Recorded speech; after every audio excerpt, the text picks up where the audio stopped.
Hey guys, welcome back to my channel and I hope you all are enjoying my recipes and you all of y'all are fit and fine.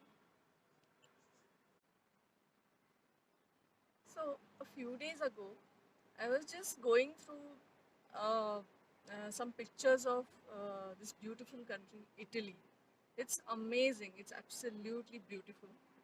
So I haven't been there, but I would really like to visit this place.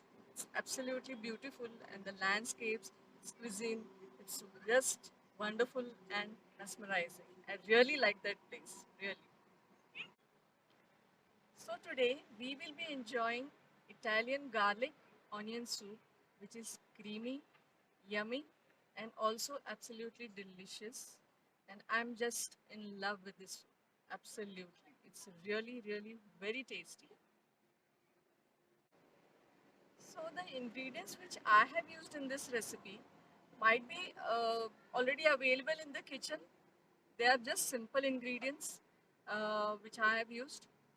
So do check out my recipe and you will absolutely love it. I'm definitely sure about it.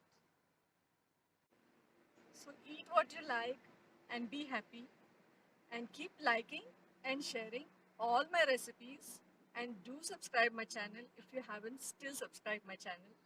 Until my next video, be healthy, happy and safe and do take care of yourself and all your loved ones.